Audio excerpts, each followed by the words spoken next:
Well, this is Edwin Soto, good friend of mine in action over here on the top of 1302 North 3rd Street. Pappin Poots, the ex-mayor's unit, and we are here servicing.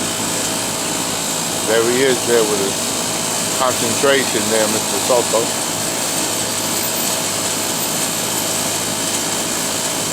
Charging a two-stage system.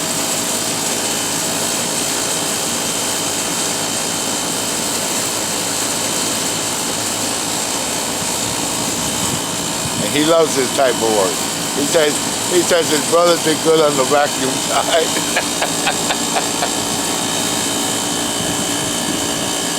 Had a call for reinforcement. There's only one I trust. God sent one. Right?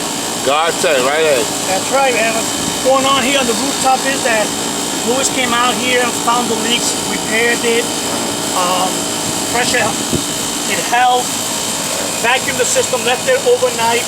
So now what we're going to do is we're going to put it back into operation. We're going to charge both stages compressors, make sure it's up and running, and he should be fine. So what we're doing is we're actually charging it up little by little, stage by stage.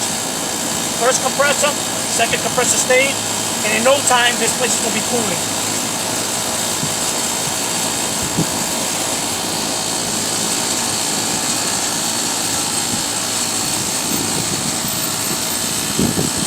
Hey, that's why you on TV, huh?